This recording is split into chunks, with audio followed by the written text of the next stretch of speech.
Right now we are with Dr. Manyame, who drove all the way from Houston to be here at the worship experience, and I would like to ask him some questions. How are you, sir?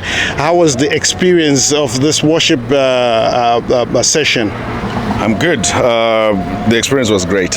I think a lot of times we don't have sessions where people are taught the right way to worship, and this is just one of those important sessions that I think we need to do more often. So the experience was great. It was really good. Thank you so much. So can we say that based on the questions that were asked by by general people, can we say we opened up to many people and they have a better understanding of how to worship God? Yes, I think we did. But as you may know, the topic of worship, you cannot exhaust it. So I really think that we need a follow-up, maybe even a workshop, where it's not just a Q&A session, but workshops where people spend hours just dissecting the Word of God and looking at how worship was done in the Old Testament, in the New Testament, and how we're doing it now. Thank you so much for that. And then, do you have any key takeaways on this experience today? I think the key takeaway is that there are relevant questions that are out there that are not being asked and that are not being answered as well.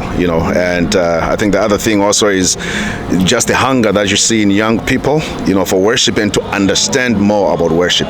For me, that's the biggest takeaway.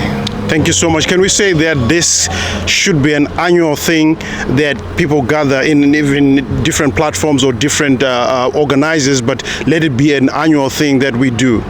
It can start as an annual thing, but I think it needs to be done even more regularly. What if we do it quarterly, right? Every 3 months?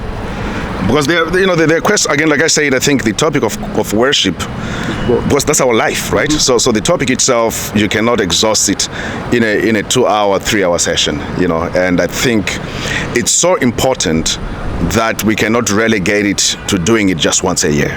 It has to be done more regularly because there's a lot to unpack, there's a lot to learn, there's a lot to teach as well. Here we go. That's Dr. Manyame all the way from Houston. And thank you so much, College Station, and thank you so much for being with us. Thank you for having me. Thank you. You have a good one. Thank you.